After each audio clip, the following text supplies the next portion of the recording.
Everyone and welcome to my channel. এখন আমি হুগলি জেলার ইতিহাস ও বঙ্গ সমাজ যে বইটা আমি পড়ছিলাম তারই একটা কন্টিনিউটি পার্ট নিয়ে এসেছি।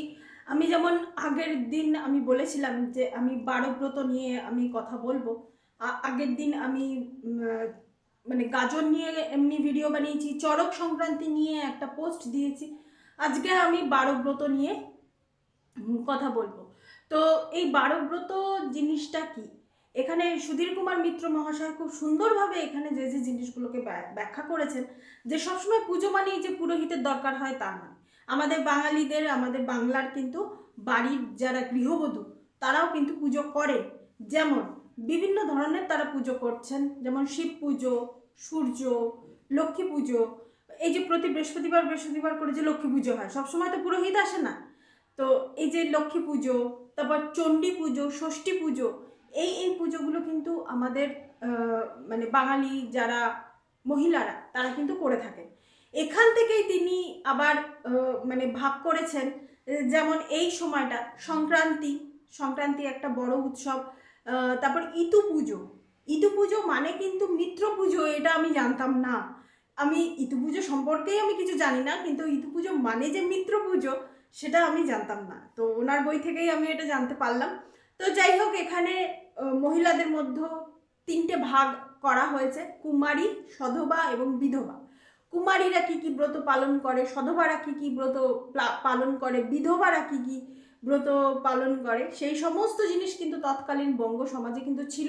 এবং যার কিছু কিছু জিনিস এখনো পর্যন্ত কিন্তু দেখা যায়। কারণ এখন অতটা দেখা যায় না, তার কারণ হচ্ছে এখনকার দিনের মহিলারা বেশিরভাগই ওয়ার্কিং লেডি, হাউসওয়াইফ মানে সংখ্যাটা দিনে দিনে কমছে, বেশিরভাগই ওয়ার্কিং লেডি। তো সেই হিসাবে কিন্তু সবার ক্ষেত্রে যে সব রকম ব্রত পালন করা যে সম্ভব হয় তাও নয়। এরপর আমি যদি চলে আসি যে কুমারী মেয়েরা যেমন কি ব্রত পালন করবে, শিবরাত্রি খুব উল্লেখযোগ্য, ওটা এখনো মেয়েরা করে। শিবরাত্রি যে শিবের মাথায় জল ঢালা, শিবের মতো বর পাওয়া, এই মনস্কামনা নিয়ে তারা এই ব্রতটা পালন করে। এছাড়া হুগলি জেলায় যেটা আর একটা উৎসব খুব বিখ্যাত ছিল, সেটা হচ্ছে গাছ পুজো। গাছ পুজো মানে হচ্ছে বট, অশ্বত্থ, নিম, তেঁতুল, এইসব গাছগুলোর কিন্তু পুজো হতো। যদিও আমি এর সিগনিফিকেন্সটা আমি ঠিক বুঝতে পারি না, তবে আমার যতদূর মনে হয় যে এই যে মহাপুরুষরা যখন ধ্যান করেন তখন তো কোনো বৃক্ষের নিচে বসেই ধ্যান করেন, এই বোধি বৃক্ষ এরকম গাছের নিচে বসেই তো ধ্যান করেন। আমার মনে হয় সেই হিসাবে ওই মহাপুরুষদের কথা চিন্তা করেই হয়তো এই গাছগুলোর পুজো করা হয়। এরপর সময়ের সঙ্গে সঙ্গে যখন বৌদ্ধ ধর্ম ধীরে ধীরে যখন বঙ্গ সমাজে যখন ঢুকতে থাকে, তখন কিন্তু আমাদের এখন দেখবেন যে পুজো আচ্ছা হলে কিন্তু খাবার দাবারেরও কিন্তু পরিবর্তন হয়ে যায়। আজকে আমার বাড়িতে যদি পুজো হয়, ডেফিনেটলি সেই দিনের খাবার দাবার যা হবে, সকাল থেকে সেই দিনের খাবার দাবার যা হবে, অন্য দিনের মতো সেটা হবে না। তো সেইগুলোরও কিন্তু পরিবর্তন হয়ে যায়। তো এখানে বৌদ্ধ ধর্মের সময় কিন্তু খাবারের কোনো পরিবর্তন হয়নি, আর তখন কিন্তু পঞ্জিকার কোনো ব্যবস্থা ছিল না। কিন্তু আবার যখন সময় ঘুরতে থাকে তখন কিন্তু পঞ্জিকা দেখে তিথি নক্ষত্র এইসব জিনিসগুলোকে মান্য করা, এখনও কিন্তু বিয়ে বা কোনো মাঙ্গলিক অনুষ্ঠান, এমনকি শ্রাদ্ধানুষ্ঠানেও কিন্তু পঞ্জিকা দেখেই কিন্তু সমস্ত কিছু করা হয়। আজকের দিনে দাঁড়িয়েও কিন্তু পঞ্জিকার একটা আলাদা গুরুত্ব কিন্তু আছে। তো সেই সব জিনিসগুলো কিন্তু করা হয়।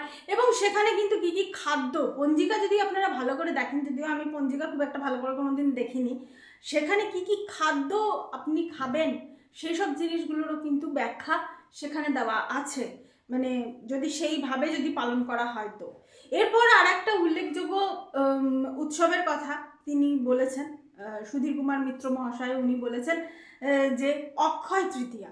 অক্ষয় তৃতীয়া কিন্তু খুব মানে উল্লেখযোগ্য একটা উৎসবের মধ্যে কিন্তু পড়ে।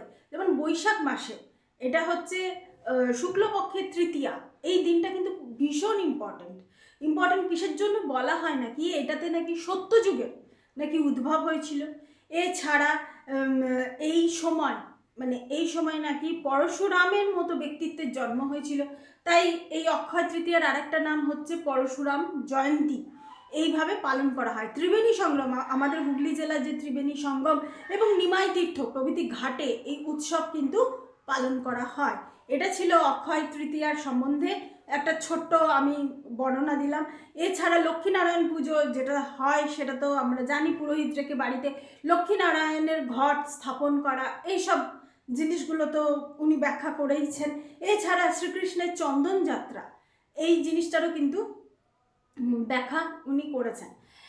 এটা তো গেল গৃহস্থ বাড়ি। লক্ষ্মীনারায়ণ পুজো মানে গৃহস্থ, শিবরাত্রি মানে কুমারী। তাহলে বিধবারা কি উৎসব পালন করেন? সেটা হচ্ছে অম্বুবাচী। অম্বুবাচী বলে একটা প্রথা আছে বা ব্রত আছে, তো সেটা কিন্তু বিধবারা এখনো পর্যন্ত আমার মনে হয় পালন করেন। তো আগে পুরুষ নারী উভয়ই পালন করতেন, কিন্তু এখনকার দিনে শুধুমাত্র নারীরাই এবং বিধবা যারা তারা পালন করেন। তো এর মানে এতে এতে কি হয়, মানে এইরকম ধরনের ব্রততে কি হয়? ধরিত্রীকে মহিলাদের সঙ্গে তুলনা করা হয় এখানে। তো মহিলাদের, যেসব মহিলারা যখন রজস্বালা হন, রজস্বালা মানে হচ্ছে আমি যদি এমনি সাধারণ ভাষায় যদি বলি যে মেয়েদের প্রতি মাসে যে মাসিক হয় বা পিরিয়ডস হয়, তো সেইটার সঙ্গে এই ব্রত কথার কিন্তু মানে একটা মানে কি বলবো, একটা সিগনিফিকেন্স আছে। ধরিত্রীকে মেয়েদের সঙ্গে তুলনা করা হয়েছে। সেই সময় কৃষকরা 3 দিন এই উৎসবটা যখন ব্রতটা যখন পালন করা হতো, তখন 3 দিন তারা লাঙলেও হাত দিত না এবং মাঠেও তারা কোনো দিন মানে চাষ তারা করতো না। ওই 3 দিন তারা বাদ রাখতো। যেরকম আমাদের মেয়েদের ক্ষেত্রে যা হয় পিরিয়ডস হওয়ার সময়, যা যা যেরকম ধরনের আমাদের মধ্যে রেস্ট্রিকশন অটোমেটিক্যালি চলে আসে। তো এইটাই হচ্ছে অম্বুবাচী, এবং এটা বিধবারা মানে বছরের পর বছর এটা পালন করে এসেছেন আমাদের সমাজে। এরপর আপনাদের মনে হতে পারে যে এতগুলো যে 12 ব্রত যে পালন করা হচ্ছে তার উদ্দেশ্য কী? তার উদ্দেশ্য 3টে। একটা হচ্ছে শ্বশুরবাড়ি এবং বাপের বাড়ি, দুটো জায়গায় যেন মানে সমৃদ্ধশালী হয়, এটার জন্য মহিলারা এসব ব্রত পালন করেন। এবং প্রচুর যেন ফসল হয়। তখনকার দিনে তো এত উন্নত হাইটেক প্রথা তো ছিল না। এখনকার দিনে জমি টমি অনেক বেশি কমে এসেছে। তো সেই সময় ফসলটাই ছিল মানুষদের কাছে সোনার মতো, এখনও সোনার মতো। আজকে চাষি যদি ধান উৎপাদন না করে আমরা খাবোটা কি, যতই রোজগার করে ফেলি। তো ওই ফসল, প্রচুর যেন ফসল উৎপাদন হয় এবং গবাদি পশুর প্রতিপালন, বাড়িতে বাড়িতে যেন গবাদি পশু থাকে এবং তা মানে সেই গবাদি পশুর থেকে তাদেরকে লালন পালন করা, তাদের থেকেও জিনিস গবাদি পশু থেকে, যেমন গরুর দুধ বিক্রি করা, ছানা, পনির, এইসব জিনিসগুলো। তো এখান থেকে মানুষেরও মানে তাদেরও আর কি জীবিকা নির্বাহ হচ্ছে। তো এই সমস্ত জিনিসগুলোকে নিয়েই হচ্ছে এই 12 ব্রত। তো এর পরবর্তীকালে আরও কোনো ইন্টারেস্টিং বিষয় থাকলে ভিডিও বানিয়ে বলবো, না হলে আমি কমিউনিটি ট্যাবে পোস্ট দিয়ে দেবো। Thank you so much, that's all. Please keep watching and please subscribe my channel. Till then, good by.